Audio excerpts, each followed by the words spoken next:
So today's topic, success is one possibility. And we put a lot of weight on success, don't we? Not nearly as much weight as we put on failure. But we put a lot of weight on that which is hoped for, that which is not yet seen. And I remember I've won a few awards, for MAC awards for lighting and things over the years. It took 11 nominations for me to win my first one. It meant a lot to me. Got to the point where a couple of years there I didn't go because I thought it hurt my feelings too much to keep watching myself not win. I didn't resent the ones who did win. I just wanted to be the one. And then my 11th I won. Then the second year, next year I won, and the year after that I won. And I remember walking down the aisle to accept my award, my third award. And on my way there, before I said thank you, I thought, I wonder if I'll win next year. And because, as one friend of mine put it, winning doesn't feel nearly as good as losing feels awful. and yeah, there's a lot of weight. But if we only understand that success is having something turn out the way I had hoped, and failure is it turning out differently than the way I had hoped. And that's all it comes down to. It's not personal. Success and failure are not for or against me. And the funny part is, I think David said, what if it didn't turn out the way I'd hoped, but it was even better? Well, then did I succeed or fail? Which is it? So you see, we're making it up. We're making that up. What if my failure was the best thing that ever could have happened? Who here has read The Alchemist? The book The Alchemist. It's a wonderful book. And what alchemy is about is turning something seemingly worthless into something seemingly valuable. That's what I've tried to do with my life, is take a childhood and teenage years and 20s and 30s into something that was seemingly valueless. Because it was messy, it was abusive, it was very forgetful, it was unattractive and moody. By my late 20s, early 30s, it got moody, very moody. And I turned it into service. I turned it into the realization that I was loved and had always been loved. I turned it into great relationships. I turned it into a career. I did all this because I was willing to see with what I believe was God's eyes. What I call God's eyes. I like the word God. I think God is a good word to communicate. And we all have a different interpretation of what God is. We do not one of us, I think, in this room have the same interpretation of what God is. And some of us still have our grandmother's God. Some of us still have our parents' God. Some of us have a Christian God. Some of us have a Old Testament God. Some of us have a very loving God. Some of us have a mean God that, is just waiting to catch us doing something.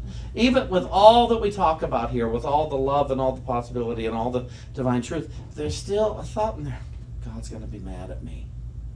God is going to be mad. Even if I succeed in my wildest dreams, God's going to be mad at me because I was selfish.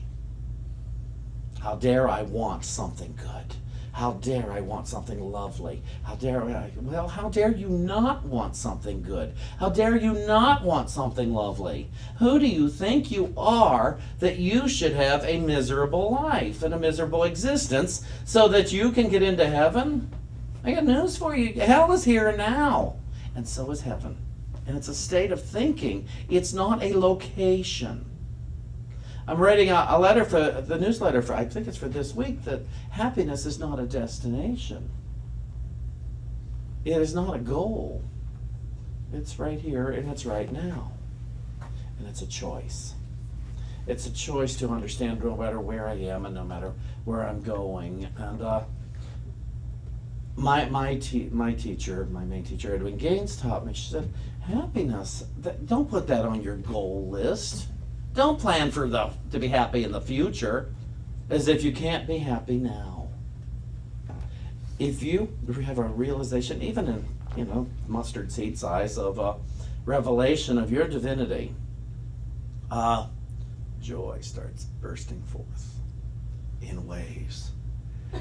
And the only way to combat that is to say, but the world's a mess.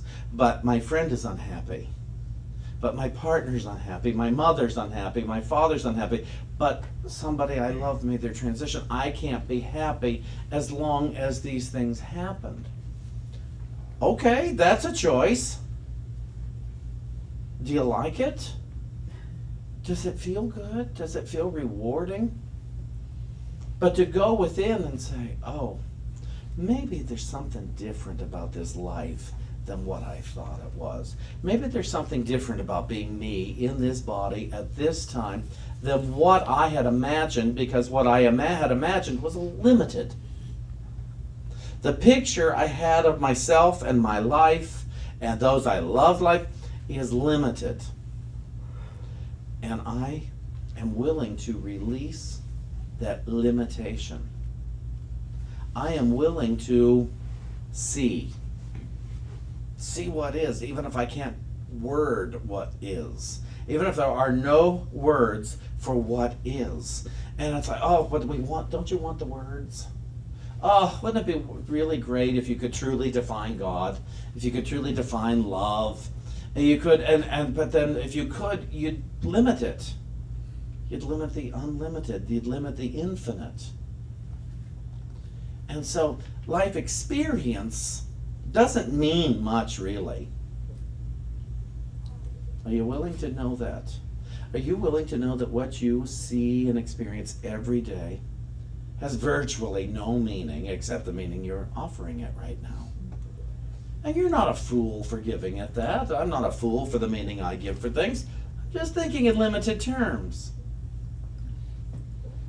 But as soon as I expand a bit, as soon as I change my thought and refuse to unchange it, except to expand it, but refuse to take back the old limited thought, refuse.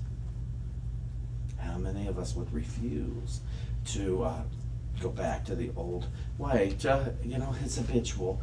And get that. Who would want some of these thoughts? Good heavens! Do you want some of the thoughts you have, but you don't know how to get rid of them? Anybody? Anybody? That's like, I should know how to get rid of this by now. I study, I read these books, I listen to Shawn, I listen to other teachers. I've been to Omega. I should know better. I have done retreats, I've done Vipassana, I have done things. Why in the world would I think the way I thought as a child when something slaps me on the head that reminds me of my childhood? But I'm not the same one. I'm not the one who I was when I was a child. I'm not that small, clearly. And I'm not as limited as I was. And I don't have to be afraid of those big people. I don't have to be afraid and acquiesce to their thinking, whoever they are. I don't have to acquiesce to my mother, because it might please my mother for me to live in limitation. My mother's been dead for almost 20 years. And still, I can see me going back, oh, I wonder if she'd like this. Who cares? None of her business, quite frankly. She had her life, now I'm having mine. And I love my mother. All these years later, I still love my mother. Love my grandmother. I wouldn't bring them back for anything, but I love them. I think I love them more this way. Well, they're not stuck with those limited thoughts that they used to have. It's like, oh, love you. See you one day. I miss that I can't call my mother on the phone, but I wouldn't sacrifice one for the other. And it's to let, for David and me, to let each other have our journey, even when we see the other one is sad or upset or nervous or anxious, to not try to fix each other. And it's a tough one, isn't it? You see someone you love, you have a child, you have a friend, and you have a husband, a wife, whatever, a partner, and you see them anxious and upset, and you want to, oh, how do I get them out of that? How do I get them out of that? As if they are broken because they are upset. And that's why I invite you to take this term out of your vocabulary, poor thing. Please take poor thing out of your vocabulary when thinking of yourself or anyone else, because it sets them up for failure. And it sets you up for failure because, you see, if one of you is a poor thing and I think it, then I'm a poor thing, because we're connected. And I don't want to be a poor thing. And that's why when some of you have come to me for counseling or what have you, I will not feel sorry for you. I will not claim that I'm sorry for you. I'll say, oh, I'm sorry that happened. But it's not that I'm sorry. It's just I'm identifying with your pain. But truth be told, it's your journey. And I'm not going to blame you for it. It's just your journey. And I'm not going to say, what were you thinking to bring that about? Because that would be, what do they call that? Metaphysics. What is it? Oh, it's abuse. Metabuse, I think. Maybe they call it. It's a metaphysical. Oh, shoot, I've gone blank on it. Whatever, it's mean. It's mean and it's nasty. Metaphysical malpractice. That's the term. Yeah. Who am I to know how you're doing with your God? The God of your understanding. Who am I? What I am going to assume is that you are abundantly loved. You cannot not be loved. I will listen to a degree to your story, and then I will pray and give thanks that this story brought us a chance to pray together. That's what I can give you more than anything. The greatest thing any minister can give another is to point the way to God, to declare God is, and therefore we are. Principle will never not be principle. And so therefore, we are on a very successful journey. A very successful journey. But the point of the journey, I'm quite sure, isn't about cash. I'm quite sure the journey isn't about making you like me. I'm quite sure the journey isn't about how can I be the most attractive to attract the most amount of people. I'm quite sure the journey isn't about any of that. The journey is about remembering. The journey is about the anointing. And so I have a very successful moment every time I remember God and I are one. And there's no real and in it. I'm quite certain I'm having a successful day every time I remember God is I am. Because God is I am. Because truth is I am. Because love is I am. Because intelligence is I am. Because spirit is. Because principle is. Because law is I am. So there is a source and a supply, and it is spirit in nature. I am this. And so for me to affirm I don't know is not the truth. The truth is it hasn't yet occurred to me. But if God or spirit law is knowledge itself, I must know. And so rather than resist it by declaring I do not know, I can say, oh, I haven't thought of that yet, but I'm willing to. Just because I don't yet know how to forgive what a perceived slight doesn't mean I can't. Just because I don't know how to go outside and pick up a car doesn't mean I can't. I just haven't remembered how to. There are many people who could not get up here and give a talk.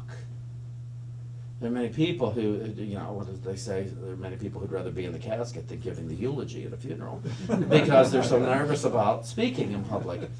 I am a magnificent child of God. When I came into unity and I heard this, and I learned it through our biblical ancestors, through the allegories, through the parables, people are healing right and left. There's no reason that you or I should be an exception to healing.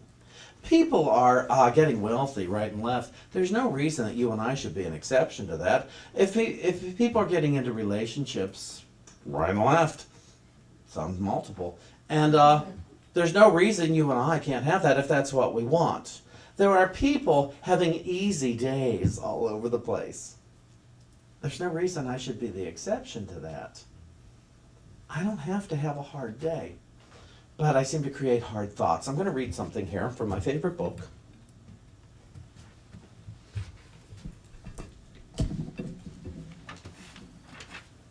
It's the Holy Spirit's interpretation of the New Testament. And this comes from the book of 2 Corinthians, chapter 3. Oh no, it's chapter 6, verse 3 it starts with. And it says, to think apart from your experience, to think apart from the world, is a request that is to be taken literally, in all circumstances, without exception. This will seem to take practice, but as you practice, the increase in willingness will make the practice easier. Here's how to practice. As you suffer, choose not to suffer. How about that? Let the experience of the body continue without the desire for the experience to be different. Do you hear me? Does this make sense?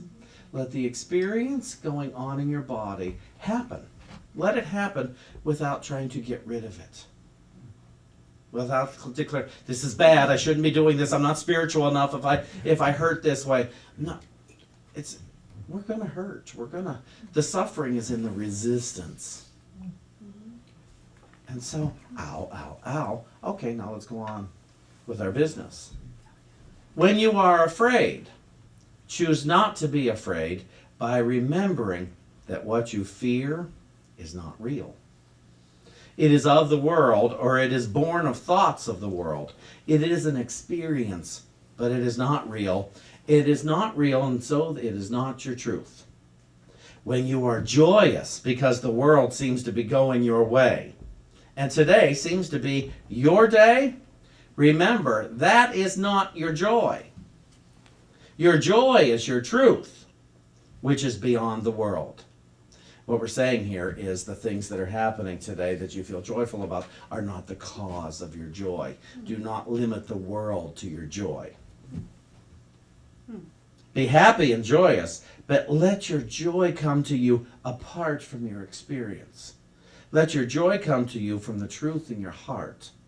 Relaxing your joy and be your joy beyond your experience of the world. I say to you, do not look at the world and ask how you should think or feel. Do not look at the weather of the world.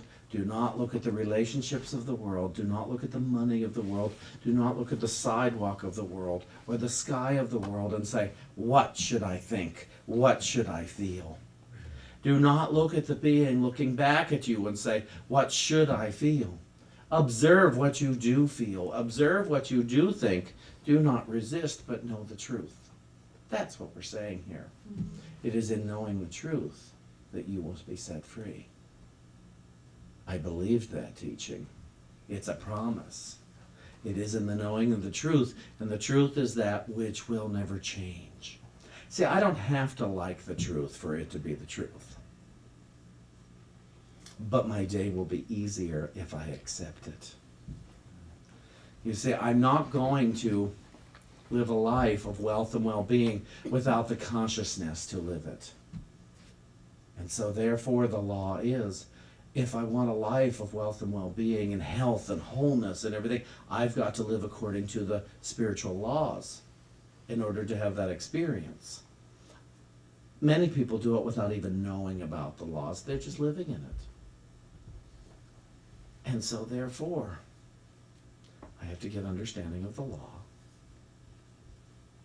And then I will have success in spirit. I hope this makes sense. I hope this is logical. I hope this works for everyone. That's my dream, but I'm not going to call you up to find out. I'm not calling any of you this week. So how'd that talk go for you?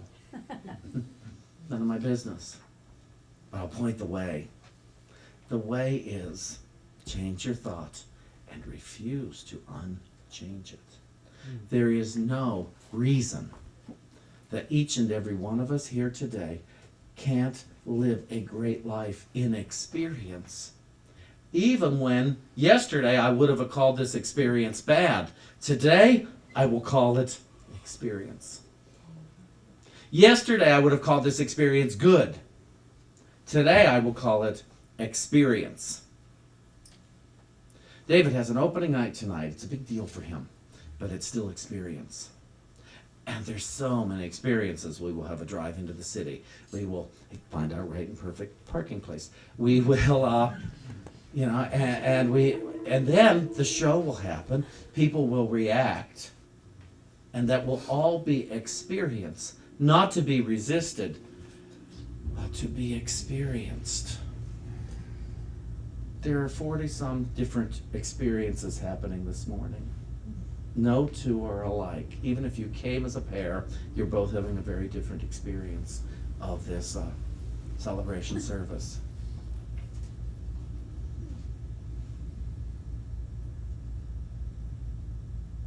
Success is one possibility,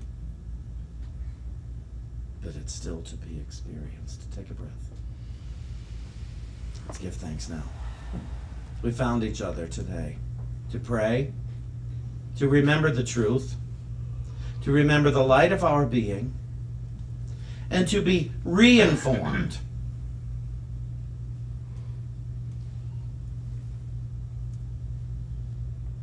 That the desires of our heart are good.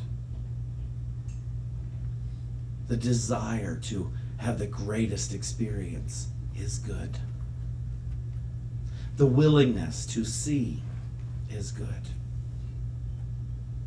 The willingness to be is good.